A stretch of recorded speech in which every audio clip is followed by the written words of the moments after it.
Good evening. Welcome to the October 28th, 2021 Kern County Planning Commission meeting. I will begin with roll call. Commissioner Ashley? Here. Commissioner Judge? Here. Commissioner McGiffney? Here. Commissioner Skidmore? Here. Commissioner Sprague? Here. Mr. Hall? Here. Mr. Murphy? Here. Ms. Simon? Here. Item B, commission member announcements or reports. Seeing none. Item C is approval of minutes from September 23rd, 2021 and October 14th, 2021. I'd like to note that the 9 should actually be a 14. I will ask for a motion. Motion to approve the minutes from those two dates that you just said, 23rd and October 14th. Thank you. Second. We have a motion and a second. All ayes? Aye. Any abstentions? Nays? None. Thank you. Item D, cases withdrawn or request for continuance. We have item number 3, request for continuance. Mr. Murphy, do we need to go over that one? Just very briefly, Madam Chair. Thank you, members of the commission. As you mentioned, we have one item this evening we are recommending a continuance on. This is LNC number 5, map number 22. Our applicant is Robertsons by EnviroMine, Inc. The staff recommendation is to continue that project until your December 9th, 2021 Planning Commission hearing. Thank you, Mr. Murphy. I'll entertain a motion. I'll make a motion to continue item number 3 as read into the record by Mr. Murphy. Second. Do we need to ask for public comment on this one, Mr. Murphy? If you would like. I mean, generally we don't, but you are welcome to ask for it. Is there anyone from the public that would like to comment or request an alternative on this one? Seeing none, we have a motion and a second. We will vote on screen. All ayes, motion carries. Thank you. Item E, consent agenda. These are items scheduled before the Planning Commission, which are being recommended for approval by the staff, and the applicant has been informed of any special conditions and has no objection. The hearing on these items may be expedited if no member of the commission or audience wishes to comment or ask questions on the case. We have numerous items, 2 continued cases and 4 new cases. I will pass it over to Mr. Murphy. Thank you again, Madam Chair, members of the commission. We have 6 items that are on the consent calendar tonight. The first item is case number 1. This is conditional use permit number 30, map number 23734. Our applicant is Sam and Kim LaFoca. This project is located approximately 260 feet south of Lebec Road and approximately 711 feet west of Interstate 5 in unincorporated Lebec area. The request before your commission this evening is a conditional use permit to allow an 18-space recreational vehicle park on approximately 4.25 acre site and property that is zoned C2 PD FPS district. I would note that your commission did get an addendum staff report for this project this evening.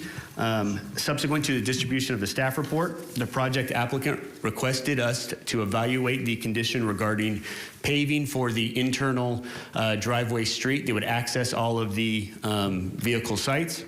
Their request to help it make more conducive to the natural environment, they asked that whether or not that had to be considered asphalt. So staff contacted our Public Works Department, specifically our floodplain division, to see if they had any concerns regarding having that be a base layer as opposed to asphalt, and they did not.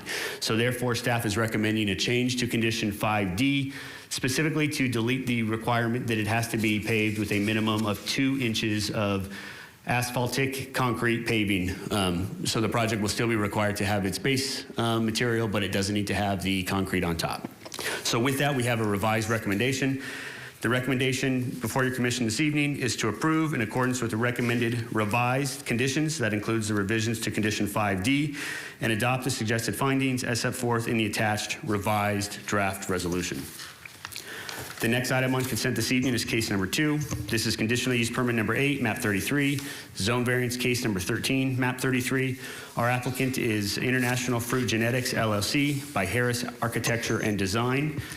This project is located at 29757 Elmo Highway in unincorporated McFarland area. There are 2 actions before your commission. The first is a conditional use permit to allow an agricultural facility, including the growing and harvesting of crops, a just under 10,000 square foot ag services laboratory building, 2 administrative buildings totaling just over 6,500 square feet, 5 greenhouses for a total of just under 25,000 square feet, and 2 accessory buildings totaling just under 10,800 square feet. The second request is a zone variance to allow for a reduction of 11 parking spaces where 76 parking spaces would be required, all on a total of 79.02 acres on property that is zoned A and AGH. The staff recommendation is to approve conditional use permit and the zone variance in accordance with the recommended conditions and adopt the suggested findings as set forth in the draft resolution. The next item on consent, this is case number 5. This is conditional use permit number 9, map number 140. Our applicant is Dulab Inc. This project's located at 13601 Iron Bank Road in the Bakersfield area.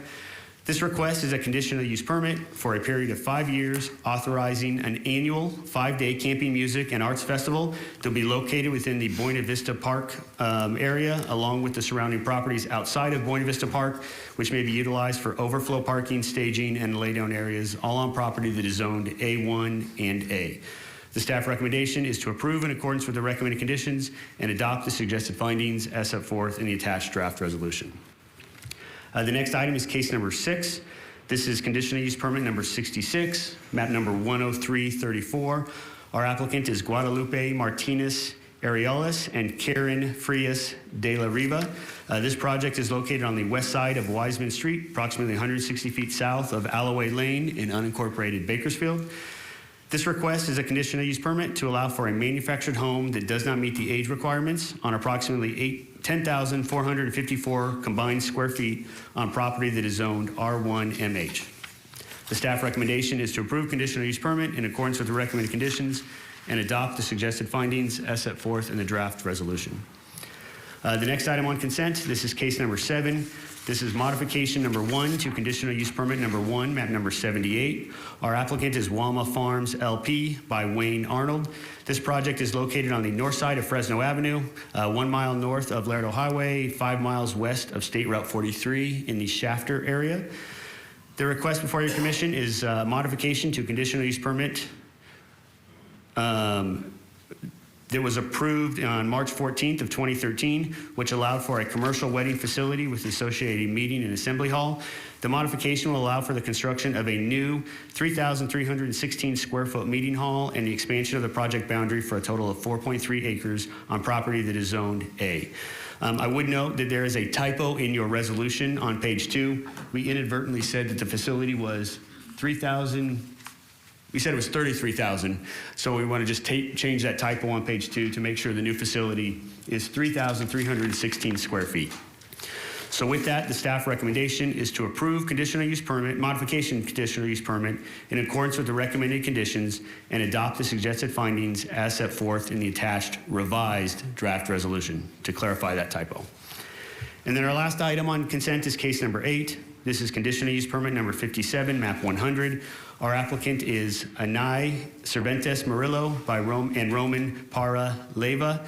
This project is located on the east side of Gadsden Street, approximately 1,000 feet south of Sullivan Road in the Bakersfield area. The request before your commission is a conditional use permit to authorize a manufactured home that exceeds 30 years in age on approximately 0.93 acre parcel on property that has a PLRSMH zone district. The staff recommendation is to approve in accordance with the recommended conditions and adopt the suggested findings as set forth in the attached draft resolution. That completes the reading of the consent calendar tonight. Thank you, Mr. Murphy. Is there anyone from the public who would like to remove an item off of the consent agenda? Seeing none, is there any commissioners that would like to remove an item off consent? Madam Chair, I would request that item number 5 be voted on separately, and we continue the consent agenda in a 2-part vote, which will, in case cases 1, 2, 6, 7, and 8 in one vote, then item number 5 in separate vote. Okay. Madam Clerk, are you okay with that? So Okay. with that, I'll make a motion to approve consent cases, item numbers 1, 2, 6, 7, and 8. Second. Okay, we have a motion and a second by Mr. McGiffney.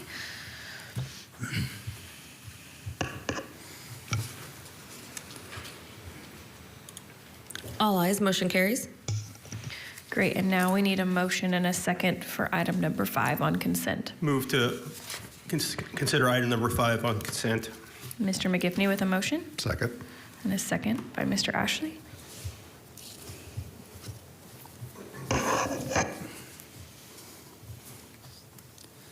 Four ayes, one abstain, motion carries. Thank you. Do we have any right to appeals, Mr. Murphy?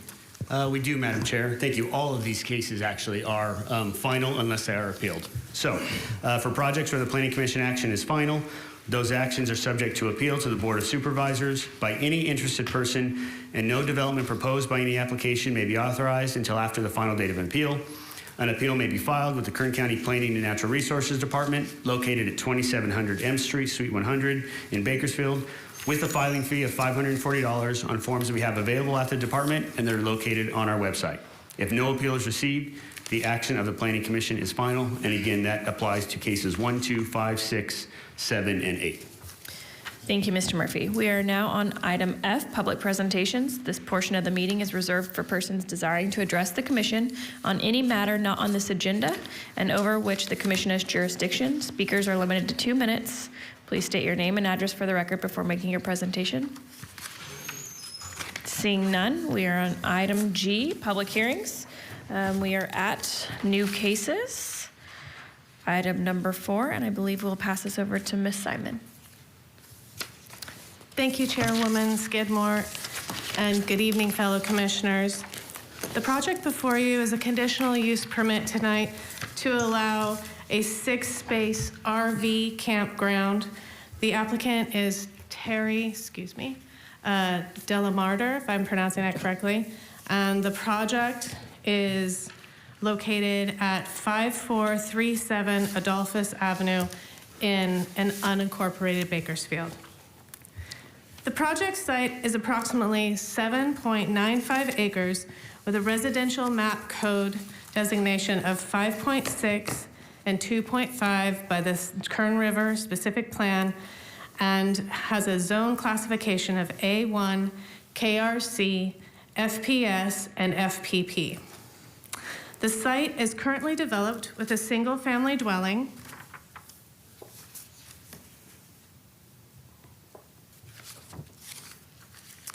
an accessory structure, a pond, and irrigated landscape. The surrounding properties are part of a large rural estate community with pastures and mature landscaping. To the south is the Kern River,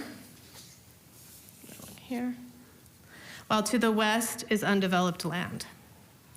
Access to the site is proposed through the public streets, as well as a private accessway that is located on private property owned by Chevron. As purported by many residents of the area, this accessway has been used by the residential community for many years.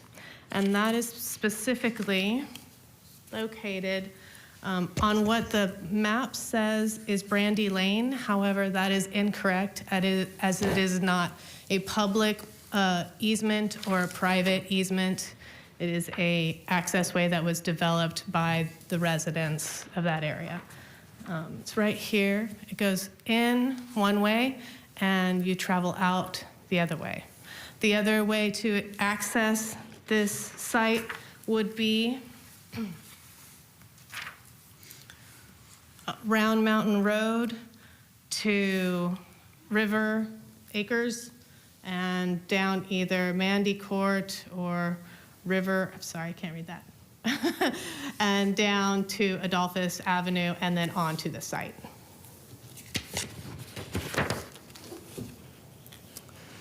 The applicant is requesting a conditional use permit to allow a 6-space campground that would include RVs and tent camping. The campground is proposed to be located along the grass at the banks of the Kern River.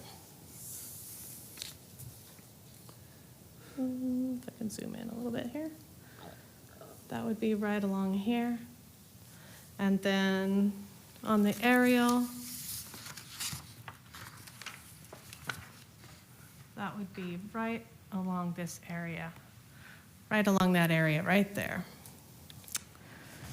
The operational statement explains that campers will be allowed to book a campsite online year-round for a maximum of a 3-day stay. Campsites are currently equipped with hookups for recreational vehicle camping. Upon arrival to the campsite, the campers will notify the applicant via phone, and once on site, will be instructed to an assigned space. The applicant will then provide general information, including the location of trash and recycling areas and restroom facilities. When evaluating this project, staff must look at 5 findings under the basis of approval for conditional use permit in the Kern County zoning ordinance. These findings include evaluating the proposal with the surrounding area and meeting the purpose, goals, and policies of both the specific plan and the zoning of the property, and to ensure that the project will not be detrimental to the property itself or to surrounding properties. Through staff evaluation of the site, including a site visit, there appear to be many concerns in regard to this proposal where staff has determined the project does not meet several of those findings. 2 of those findings are compatibility with the area in relation to both the current zoning and the land use designation, which is residential in nature. The purpose of the A1 district and the Kern River specific plan designation of this property is to designate areas suitable for a combination of estate-type residential development, agricultural uses, and other compatible uses.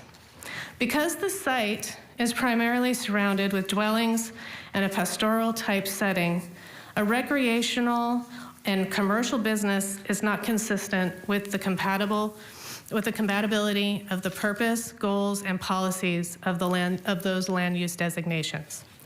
Additionally, because recreational or commercial businesses do not exist near the vicinity of the area, it is staff's opinion that the commercial use, although it appears to be a small business, will conflict with the existing dwellings in the area. Staff evaluated the scope of the proposed campground in relation to the compatibility with the surrounding properties. The site is not a standalone parcel in a primarily vacant area where it could not potentially disturb residents. However, the area is residential with many dwellings in the immediate area. Additionally, there is a potential noise impact due to multiple vehicles traveling to the site that would not be well suited to the neighborhood. Staff also conducted a site visit to observe the conditions of the public roads that would be used to access the site, including the proposed private accessway within the surrounding area. The current condition of the surrounding road system is rural without curb, gutter, sidewalks, and it is uneven in paving, and it does not have any street lighting. The private accessway is the most efficient way to the project site. However, this is not a viable accessway because it is on private property where any vehicles could be considered trespassing by the property owner. Additionally, the accessway can be gated off at any time by the property owner. Therefore, staff could not consider this a form of long-term proposed access to the site.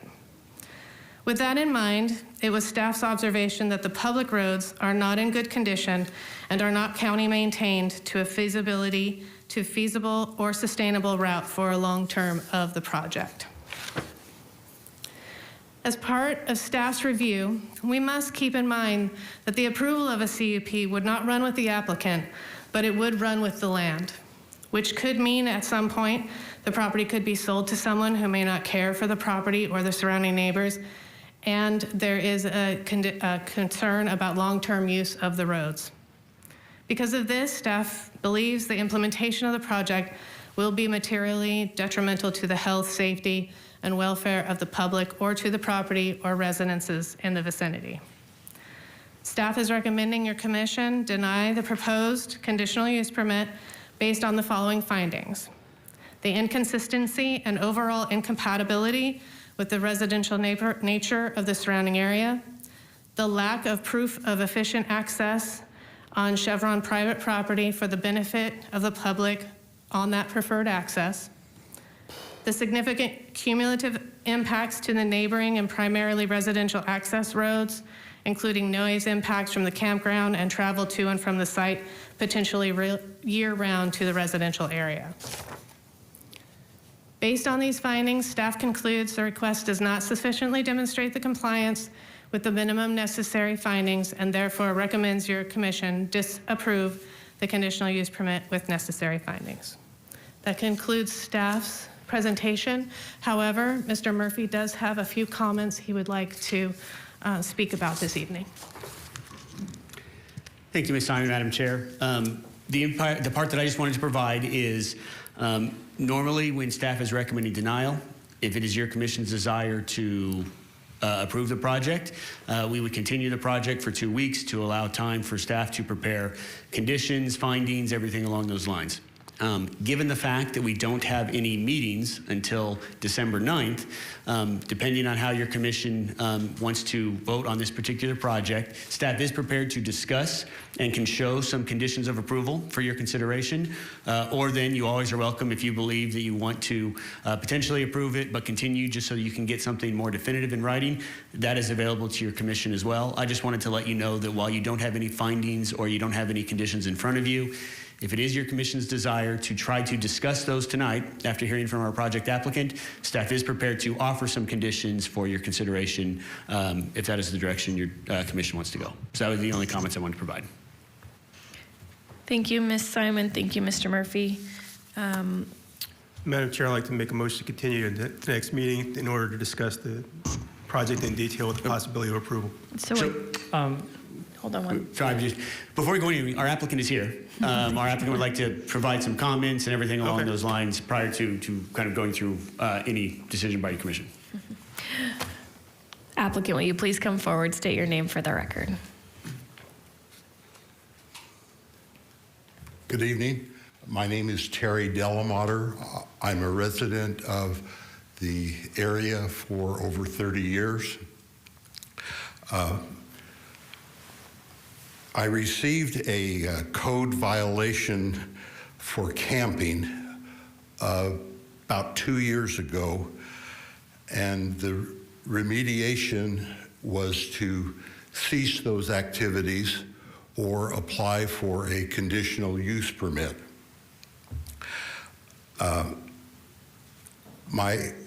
After many months of discussion with the county, and they were very thorough in visiting my site, and I very much appreciate that. I decided to make an application for a boutique camping, better known as glamping. Nothing like is out at Lake Ming where you have RVs side by side as far as the eye can see. This is just an attempt by me to monetize the property with passive income to offset the cost of maintaining the property. I easily spend $100,000 a year for pruning trees, mowing the grass, fertilizer, the water. All these expenses are very great, and I believe that I have a goal of maybe getting 50% of the cost of maintaining the property with various activities. I think that one way is to have weddings and other small events, which we are allowed to do by right up to 100 persons total. And we have been doing that for many years. We have also been doing large events for 15 years. The first one was with Alpha Canine Sanctuary. We've done large events from CASA. We've done large events last year for another nonprofit called Morning Start Fresh that provides fresh fruits and vegetables for people in need. Anyway, I never had a complaint about this, and we have we've done it, and we've been doing it for many years, and we needed a temporary event permit in order to do so. And because of the violation of camping, which, by the way, I didn't know that I couldn't camp in an A1 zone, but that ignorance is no excuse. But anyway, we've done events, and I thought that I needed to make an application for a temporary event permit because of the fact that we were given a violation notification for camping. So at the same time, we applied for a conditional use permit for camping. We also applied for a temporary event permit for 3 events that were over the 100-person capacity. And we discussed with the department what we could do to make that acceptable, and anyway, we worked on that. The other way I've wanted to monetize the property was the camping, but it's more than just camping. We had camping during the pandemic, and by the way, I did not advertise or did I have any camping events after receiving the notification of the violation, contrary to the allegations of Chevron as well as some of the neighbors. But anyway, I wanted to do camping. It's important to do camping to help monetize the property. And during the pandemic, we had, in the camping events we had, they were probably for 3 weekends before we received the notice. And it was, I'll give you an example, we had one couple from Orange County bought an RV, and it was their maiden voyage to use the RV. Another one was a family driving from Oregon to North Carolina, and it was a family with a dog, and they were just so happy to be able to let their dog run. They stayed just one night. Another one was a single woman who tied her hammock to her vehicle and a tree by the river. She slept there overnight. She swam in the river during the day. She did yoga on the grass the next morning, and she was just delighted with it.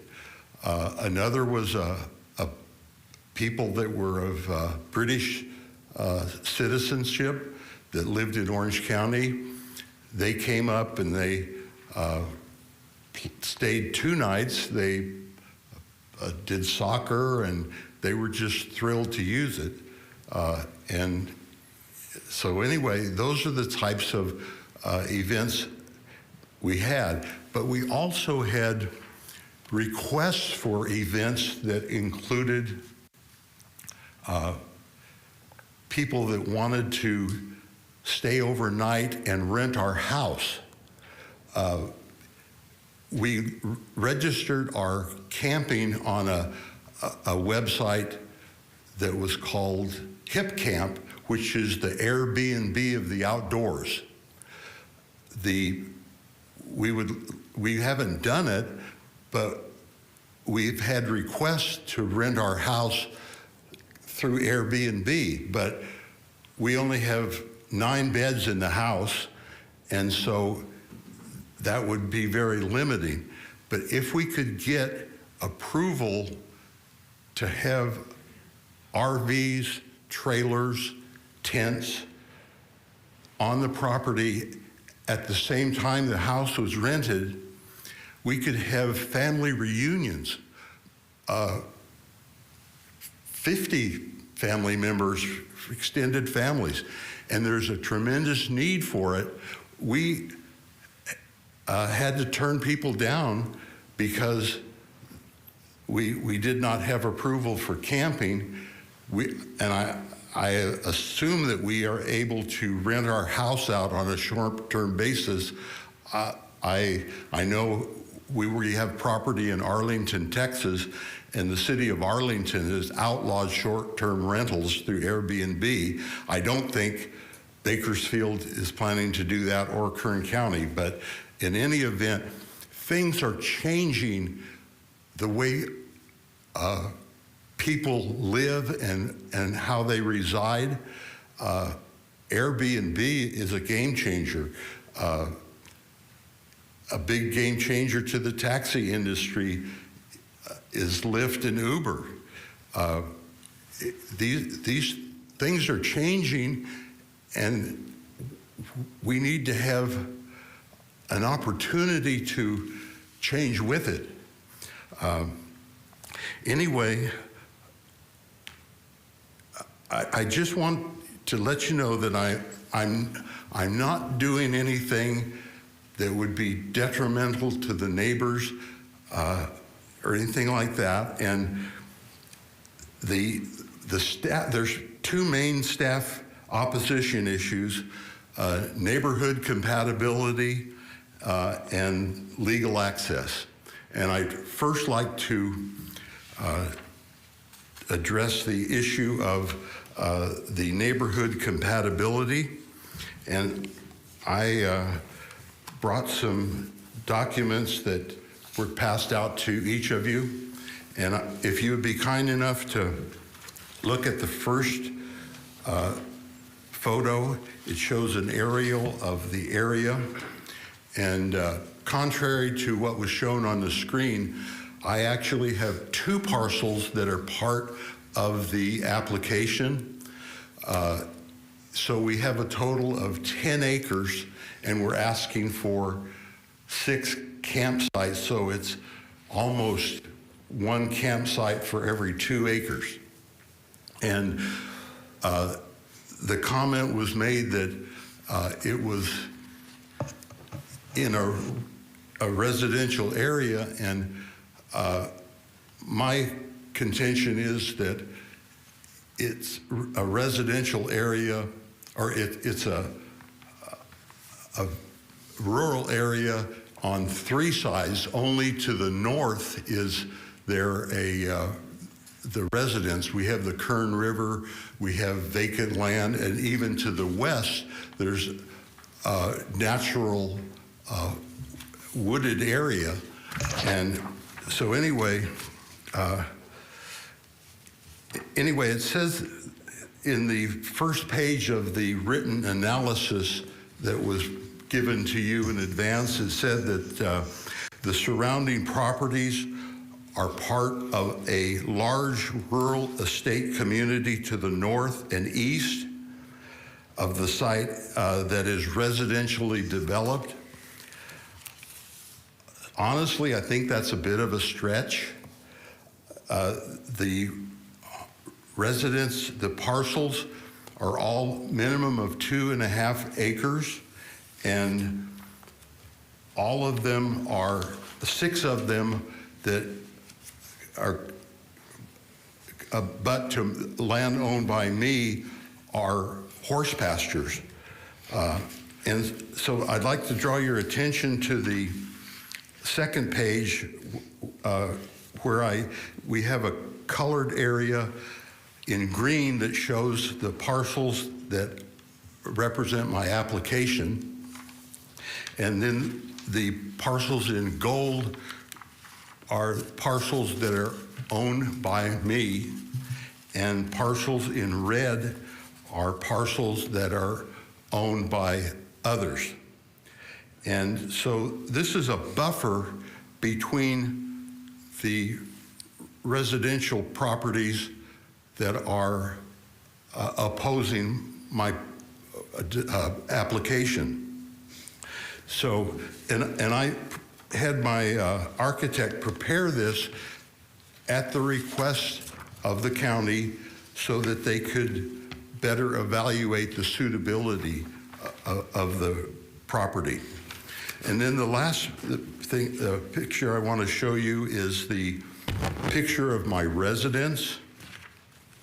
Our residence is a 3-bedroom, 3-bath house, and to the right of it is a studio, which I use as an office, but it does have a fold-out couch and a single bed in it, and it's my breezeway and tractor garage. Anyway, these structures are between the opposing neighbors and the river, and so they can barely see where the camping might be. And the camps, what we plan to do is we only have 2 places where we can hook up power, the 60 amp breaker that's required for an RV. The rest, they're going to have to be self-contained for their waste, and the same for a trailer or a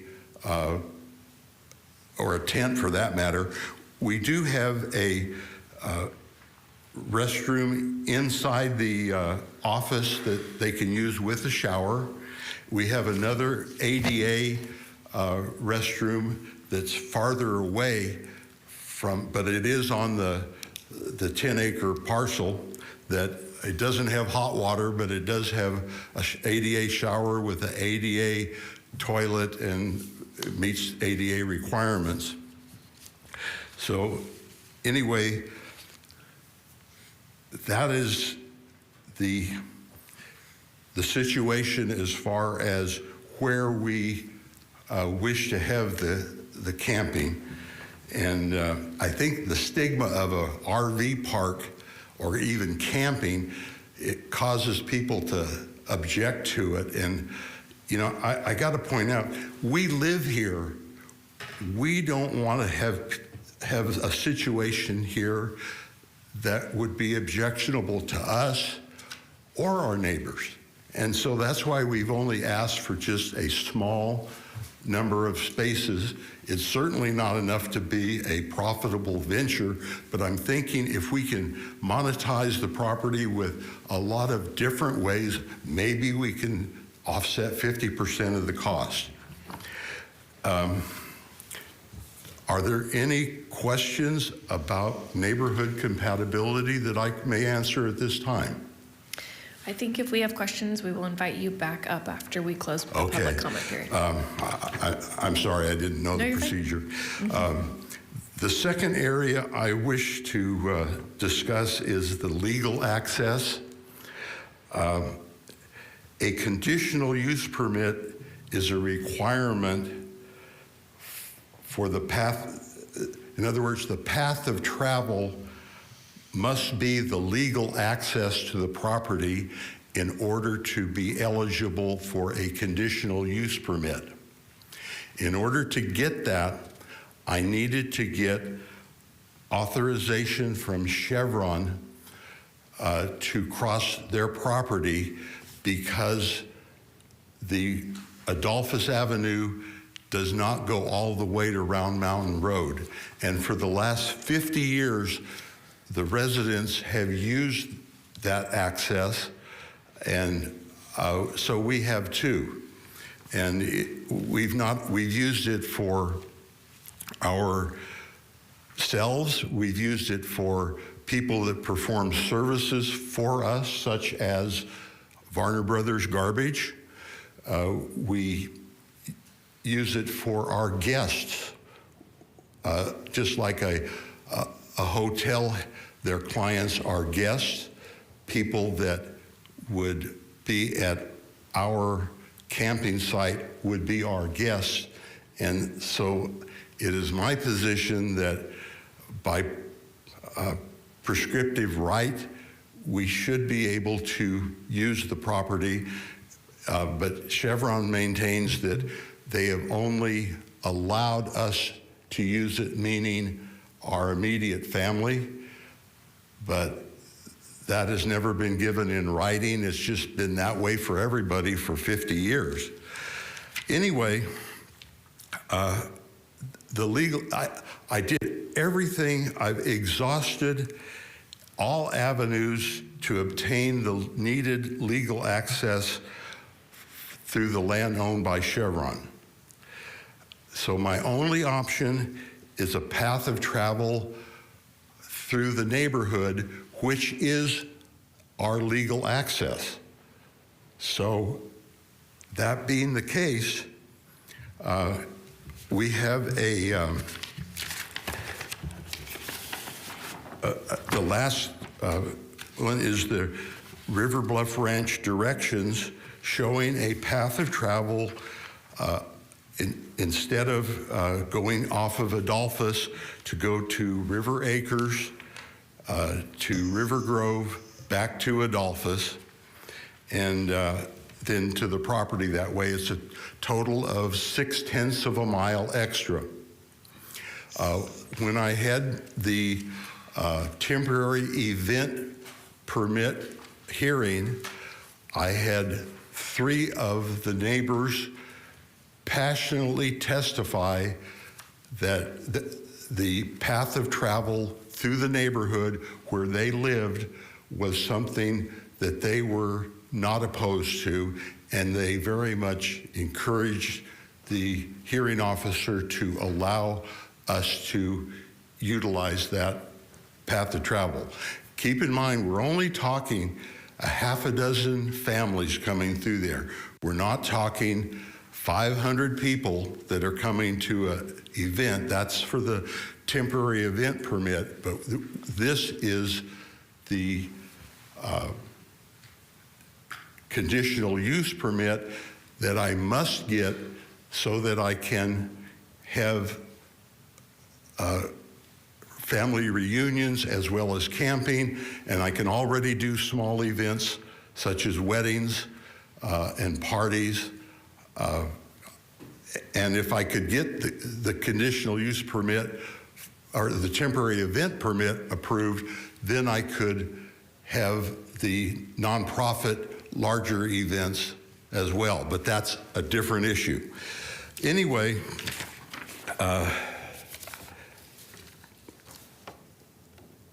I totally understand that Chevron and the opposing neighbors want privacy, and that's why they're opposing our application. That's the real reason. I mean, they may have made other allegations, but push come to shove, that's the reason. And I'd like to point out that all these properties are part of the Kern River corridor, and the purpose, as you know, of the Kern River corridor is to provide access to and enjoyment of the Kern River. And I am of the position that our project would enable that to be the case to a certain degree. And it is therefore my plea that you consider the county regulations for the Kern River corridor and grant me the ability to get a conditional use permit. Thank you. Thank you, Mr. Delamater. We will call you back up when we have Okay. questions. Is there anyone else from the public that would like to make a comment on this item? Seeing none, we will turn it back to the board and close the public comment hearing. Madam Chair, before you do that, can I provide some context? Mr. course. Delamater touched base on a number of things which are not before your commission tonight, and I just feel before you start your deliberations that I should provide a little bit of context to everything that was just said in that presentation. I'm just going to kind of go in order here a little bit. The first thing I just wanted to touch base on is Mr. Delamarter turned in his applications based on the fact that a number of neighbors called code compliance regarding use of the property for holding events without authorization, use of the property for being camping without authorization, things along those lines. To address those concerns, Mr. Delamarter has processed or is processing 2 separate types of projects. The first project that Mr. Delamarter is processing is a request for a temporary event permit to have 3 events that exceed over 100 people at his property over the course of the next year. Temporary event permits are not processed or considered by your commission. Rather, they're considered by the hearing officer at the Planning and Natural Resources Department, and then that decision is appealable to the Board of Supervisors. So that process has been ongoing, and last Thursday, the request for a temporary event permit was denied, and Mr. Delamarter now has the opportunity to appeal that before the Board of Supervisors if he so chooses. It was denied specifically because that Brandy Lane, it was made clear that during the course of processing that temporary event, that is not a public access road. While people may use it, and while Mr. Delamarter may use it, maybe other residents may use it, it is not a public access road. And as part of processing the temporary event permit, Chevron expressly provided written correspondence saying that they are not authorizing their property to be utilized for those specific purposes. So based on that as one of the concerns, the overall request for a temporary event permit was denied last Thursday. The request before your commission today is, again, there were 2 separate pathways that Mr. Delamarter was moving forward with, is to address the concerns regarding use of the property for a campground. And that is the specific item that is before your commission today, a campground only.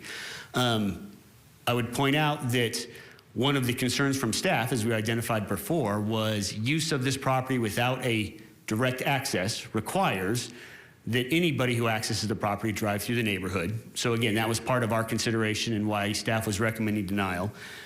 But the other thing based on the comments, I just want to make sure is clear for Mr. Delamarter and then for your commission is, at the time right now, use of his property for Airbnb is not before your commission. So right now, just so you have a full understanding of how that works, a number of years ago, there was concerns and it stemmed from people renting their properties in Alta Sierra. So the Board of Supervisors went through a number of hearings where it was trying to determine, do we want to regulate this type of use? Yes, no, what would be the conditions, everything along those lines. The final determination was the board did not believe it was appropriate for the county to regulate use of someone's home for an Airbnb use. However, that is limited to 6 adults or fewer. If Mr. Delamarter, and he mentioned he had 9 beds, if he's proposing to use his house for more than 6 people, that's actually considered a boarding house based on the determination that was made when we went through that process. And a boarding house requires a conditional use permit, which is not requested at this particular time. So again, just to provide you the context, the only thing that you're considering right now is use of the property as a campground for these 6 sites. If it were to be approved, Mr. Delamarter would not be able to rent his home out for an Airbnb to be used in combination with the camping or anything along those lines that is separate. And actually, if it was your commission's desire to approve some sort of campground, staff would be recommending that Mr. Delamarter needs to be on site during any camping activities so that people could call and express some concerns if in fact that was happening. So use of the house as an Airbnb, again, he can do that today, right now, provided he does it for 6 or fewer people. But the second that is being used more than 6, it's actually considered a boarding house. And again, staff does have some concerns if we were to use the Airbnb in combination with the camping as, again, now you've started to exceed what is allowed from those particular aspects of it.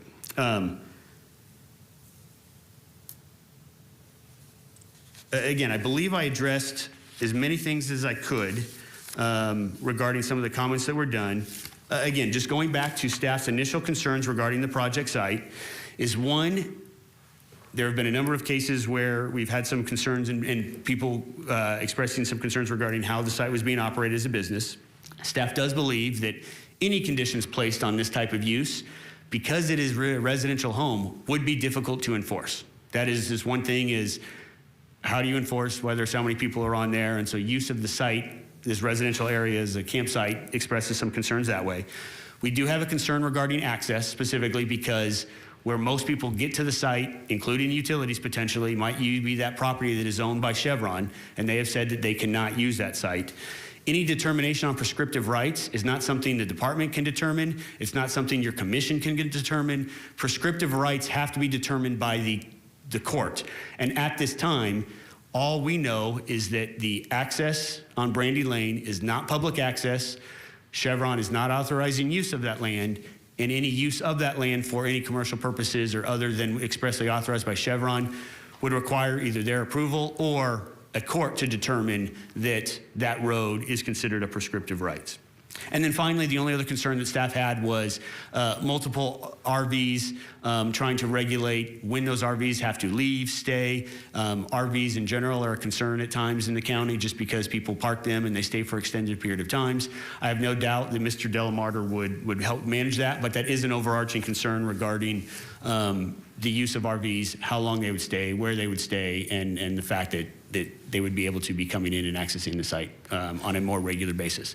So again, I will provide that to you just so you have a full picture of everything that was going on based on some of the comments provided by Mr. Delamarter. And again, I'm open to assisting your commission in what way you feel is appropriate. But again, the action before you right now today is only for use of the site for 6 separate campground sites, as indicated in the maps that have been provided. Those are the only items that is before your commission that are being authorized today. Thank you, Mr. Murphy. I will bring it back to the commission for questions, comments, or concerns. Madam Chair, Yes. I would like to question Mr. Delmarter. Okay, please come forward.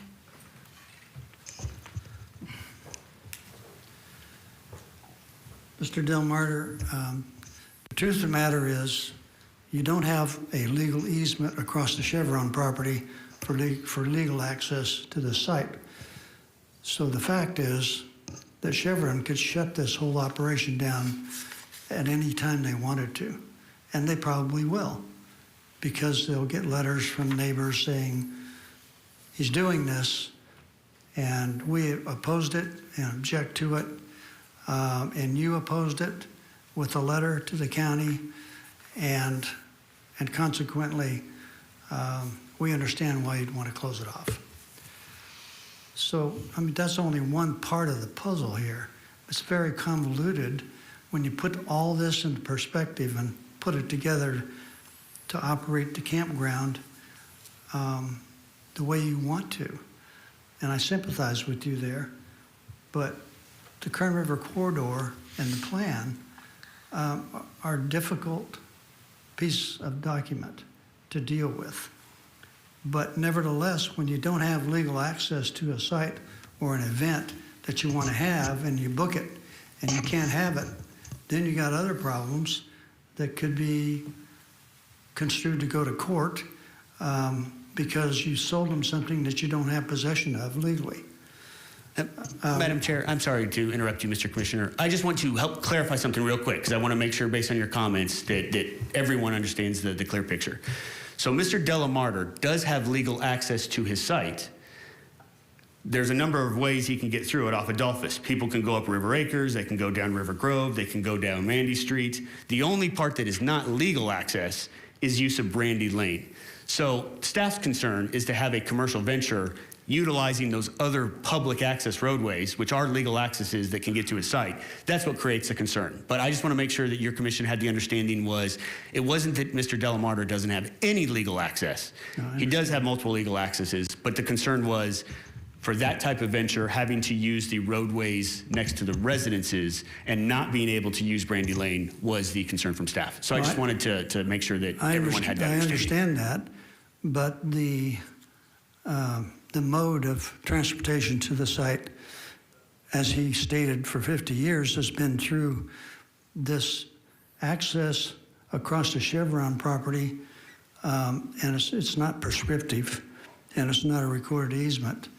And they can get to two other roads, but there again, it's very difficult to navigate and get there to do your camping activity, plus bring RVs, campers, all that stuff, and bring it into the site.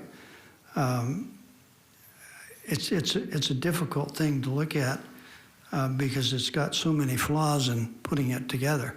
I realize you live down there and you got a way to get there, and you can get there off around Mountain Road. I understand all that. But the other thing that bothers me is the concern of the noise and the partying that may go on with the campers that are down there and what it could actually turn into without, it would make it difficult for the county to enforce any action on that piece of property. So because of the way it was testified to today, and I appreciate all that you said about the site, I can't support the project the way it's written in order to operate it efficiently and try to monetize your property the way it is. So consequently, I just wanted to voice my opinion of where it's at and some of the legalities of it. Thank you, Madam Chair. Thank you, Commissioner Sprague. Do any other commissioners have questions or comments for Mr. Delamater? You can sit down and we might address you in a minute. Thank you. Go ahead, Mr. McGiffin. Oh, I just had a clarification here. So we're talking about 6 campsites operating no more than 3 days each. Is that correct? On the river? Commissioner, give me through the chair, those would be things that 6 sites, yes. The parameters of when and how and year-round, months-long, all that would be determined based on the conditions that would be imposed. And so if you have questions regarding specifically how Mr. Delamater want to operate, I would defer those to him. But those are all items that could be considered as part of any conditions of approval regarding consideration of the site. But we don't have those now? I don't recall specifically whether or not, I want to say that it was primarily used during the summer months, but I don't know if the application specifically specified that other months would not be used. All I can say is that for sure it was 6 separate sites. I do not believe there was a cap in terms of the number of people that would visit the site. And I want to say primarily the days were Friday, Saturday, Sunday, but I don't know if they were specifically requesting to limit it to just Friday, Saturday, Sunday. And we're saying this is inconsistent with the use of property in the Kern River corridor and A1 zoning? This is inconsistent with that, is what we're saying? Commissioner McGiffney, through the chair, we're saying that this particular site, which is not an A or A1 standalone site that is not next to any other residents or neighborhoods, but when you look at the A and A1 in combination with its specific location in a rural residential area where residents have purchased lots specifically to enjoy the tranquility and peaceful use of the river, that this particular site might not be the best location for this particular use. I am not saying that this is not necessarily an appropriate use or it shouldn't be done in an A or A1 zone at another location. That's not quite how the conditional use permit works. The conditional use permit has to look at the zone district, but then you look at it in context with the site specifics of the project site. And when staff reviewed this, we looked at this in combination with the surrounding neighborhood, how you access the site, what those uses are, the history of comments that have been provided to us regarding the use of the site previously as a campground, before any requests were submitted. And so we looked at it in its entirety, not just specifically the use of a campground in an A or A1 solely. Mr. Murphy, if I could just clarify, the application materials that we received was year-round camping with a maximum of a 3-day stay, and there was no specifics as to Friday, Saturday, Sunday that we have at this moment.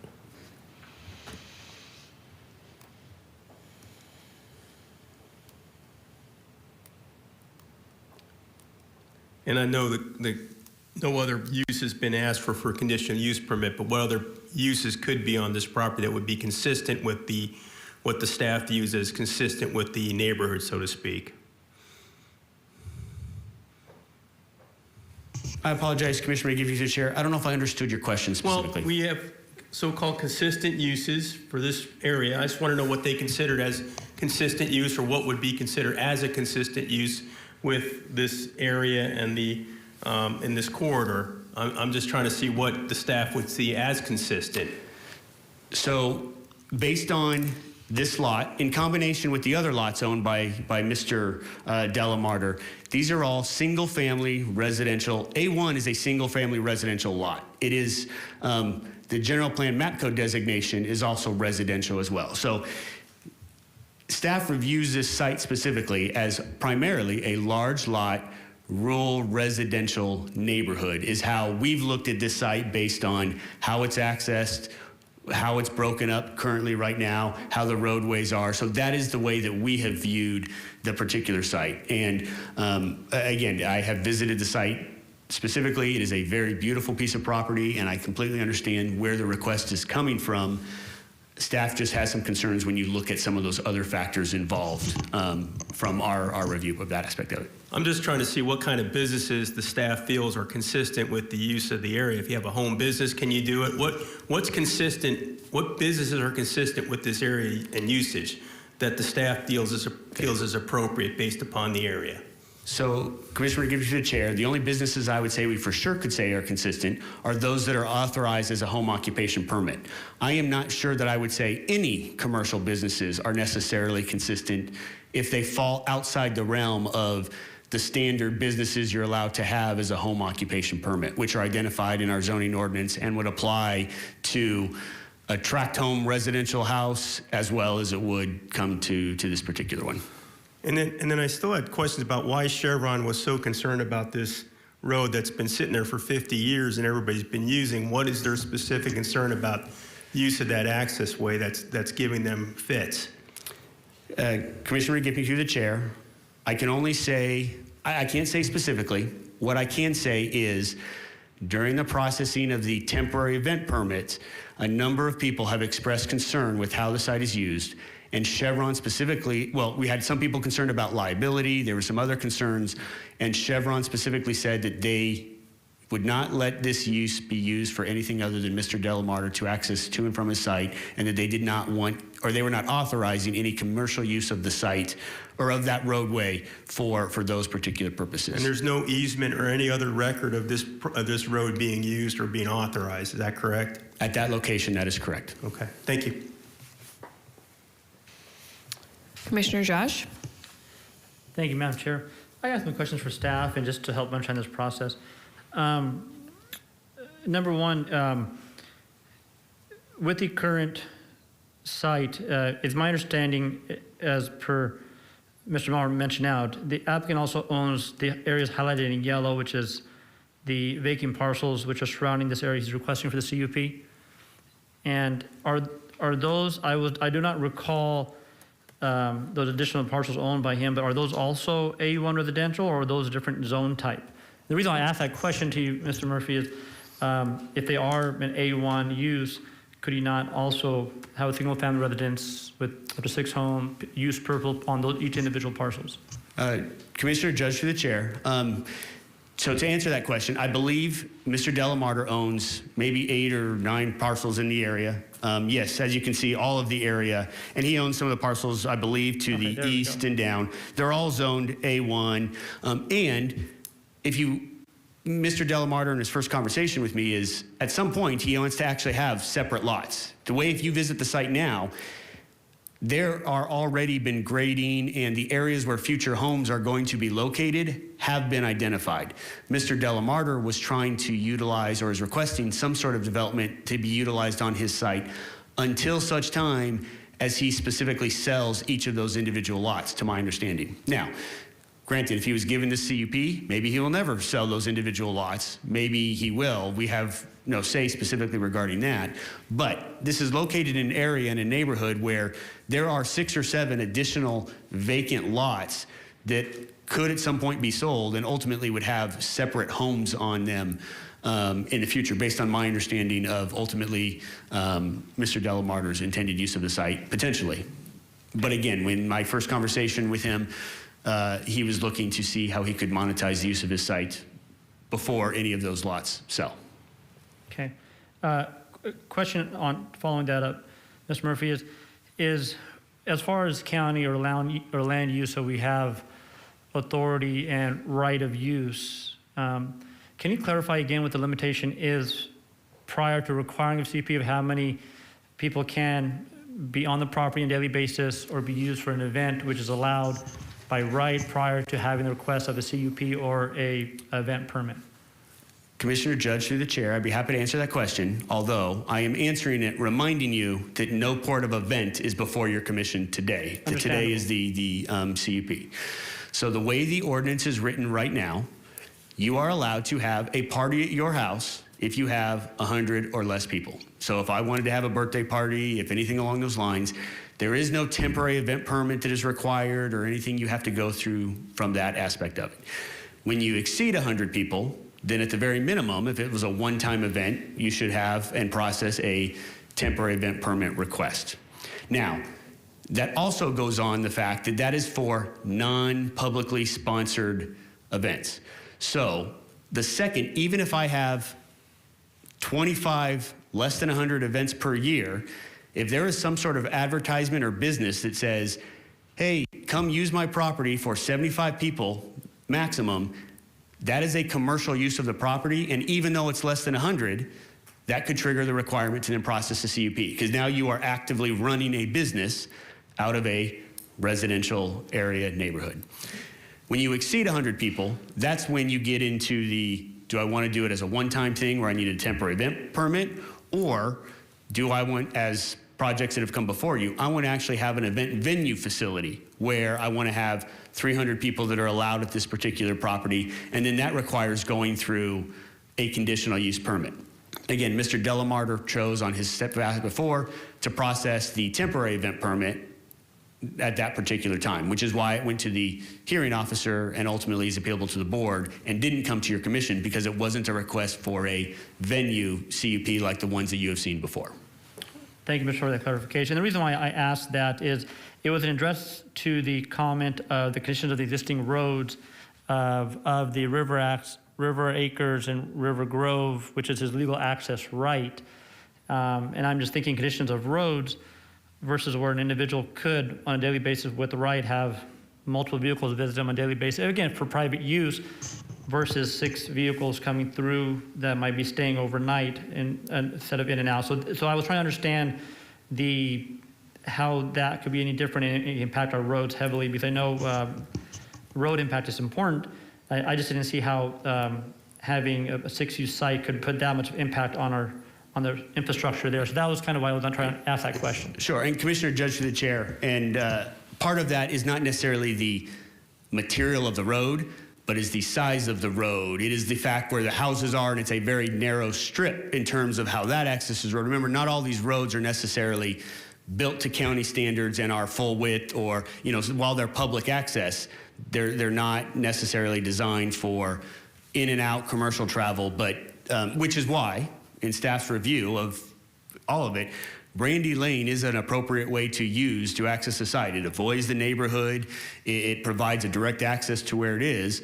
But unfortunately, that is not something that the applicant has at this particular time. So we look at, okay, what are the conditions of the roads that they would be able to utilize to access the particular site? And condition means more than just type of road and how it's material, but its overall size and everything along those lines. And thank you for that. And that is what I wanted to get to is that, so the staff is saying that the road condition is based upon the use is not set up for a commercial use accessibility with curb or sidewalk, things of that nature, which would be required as its current condition.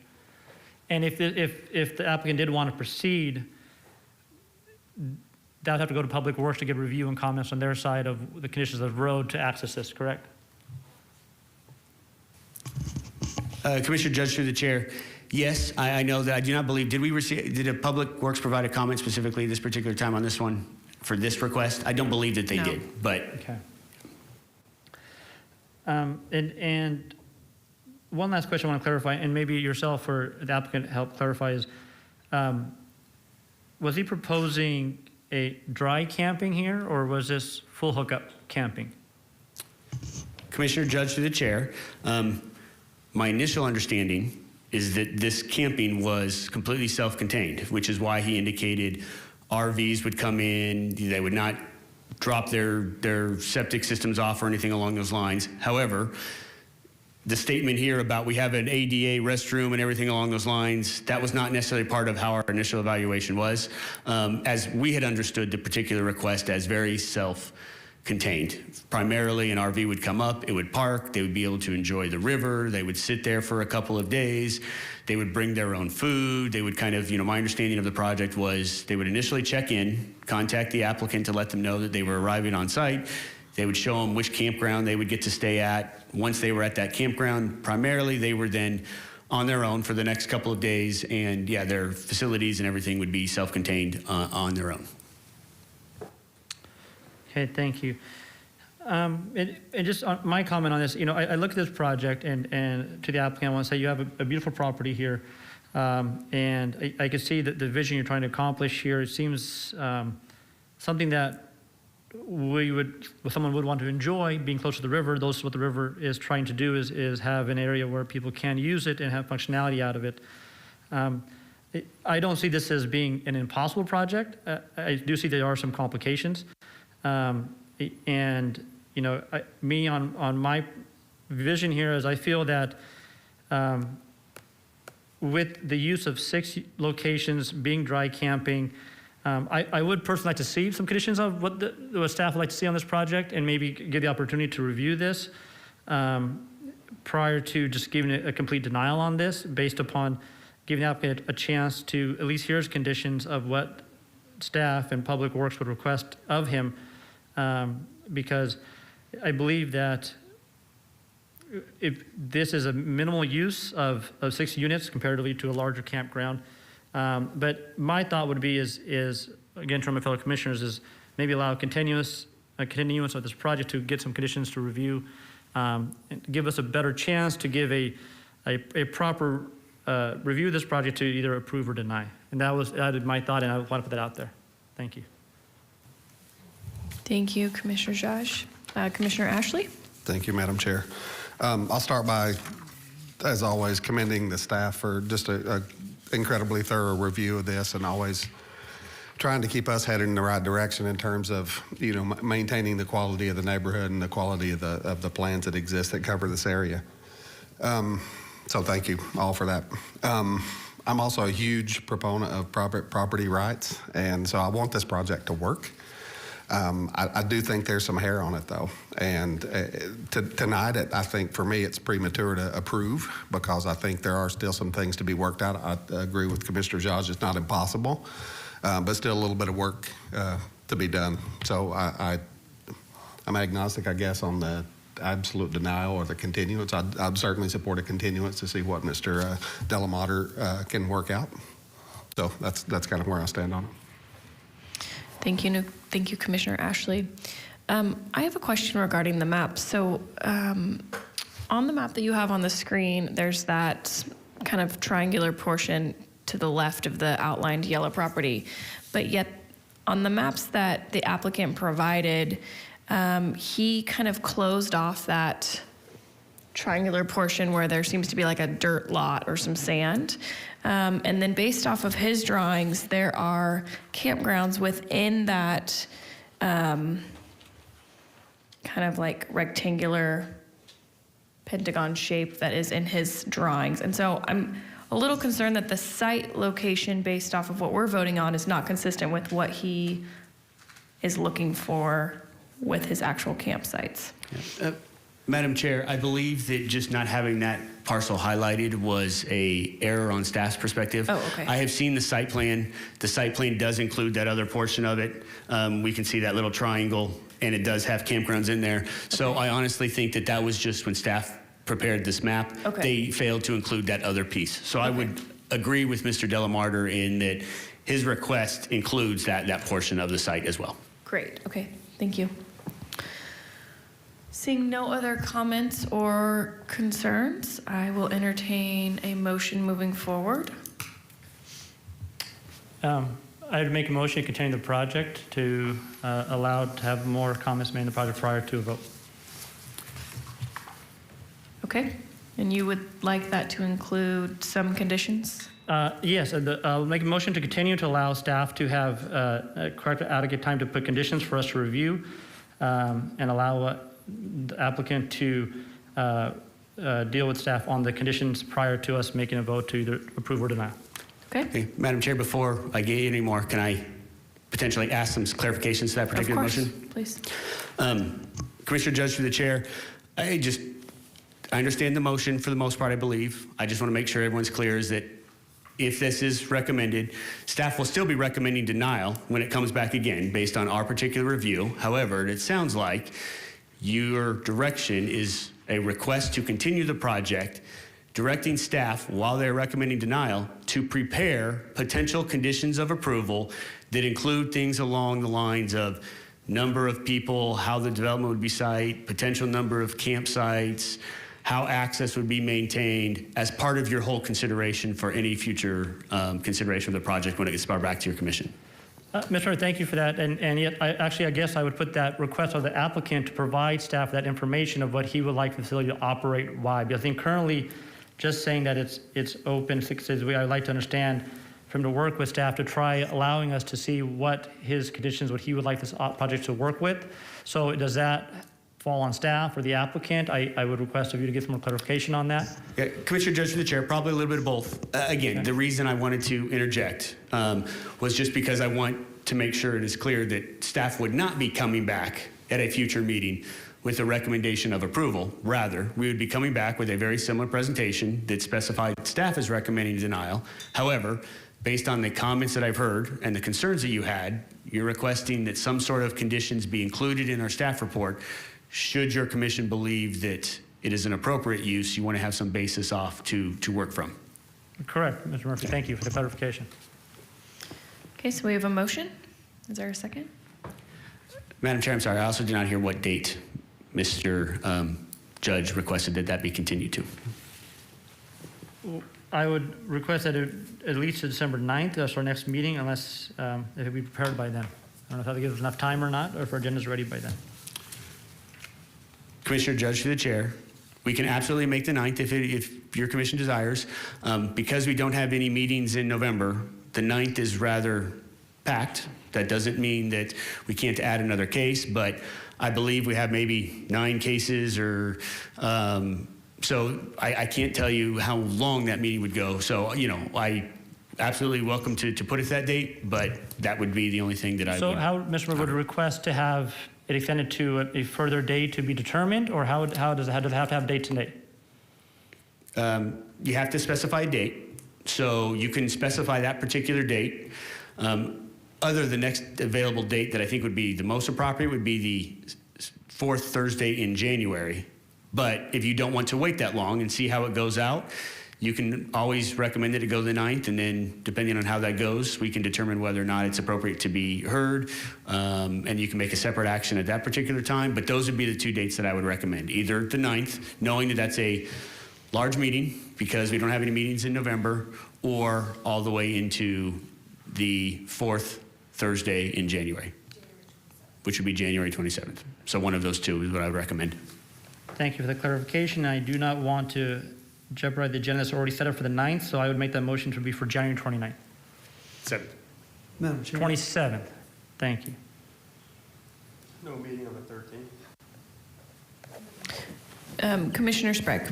Yeah, I just have a comment to make to the rest of the commissioners. Based on what I've heard tonight from the applicant and staff, and what I know of after 55 years being in real estate and development, if we approved a continuance tonight, we're going to be back in the same position when it comes back to us of denial, and you're still going to have problems. You're still going to have opposition from Chevron. You're still going to have opposition from the neighbors. That's not going to go away. So it's going to be a very difficult task for staff to give us a favorable analysis of the project when they decide to bring it back to us, and it's still going to say denial. So why prolong the agony at this point? And that's part of why I can't support the project. I mean, we're just dragging this on and on and on. It's still going to end up in the same position. Thank you, Madam Chair. Thank you, Commissioner Sprague. Did I hear a second? Was there a second earlier? I'll second the motion. Okay, we have a first and a second by Commissioner McGiffney.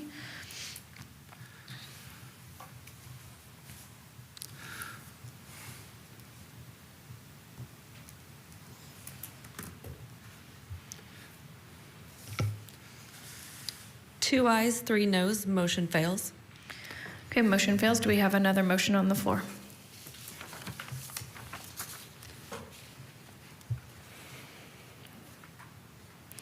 I will move to approve staff's recommendation of denial. Denial of the conditional use permit per the necessary findings. Second. Okay, we have a motion and a second.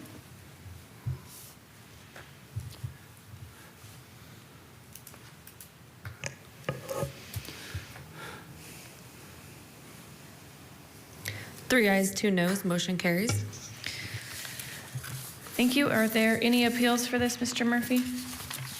There are, Madam Chair, yes. This action was final. Therefore, any action that is final is subject to an appeal to the Board of Supervisors by any interested person. No development proposed by any application may be authorized until after the final date of appeal. That appeal may be filed with the Kern County Planning and Natural Resources Department, located at 2700 M Street, Suite 100 in Bakersfield, with a filing fee of $540 on forms we have available at the department and on our website. If no appeal is received, the action of the Planning Commission is final. Thank you, Mr. Murphy. We're on item H, adjournment. The next Planning Commission meeting is scheduled for December 9th, 2021. I just want to wish everyone a happy Halloween and happy Thanksgiving. Oh, yes. Happy Motion? Halloween. Do we have a motion? Is there a second? Second. Second. All ayes? Aye. Aye. Aye. Any abstentions? None. Thank you. Have a great holiday season.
Now in high demand by companies and governments who use this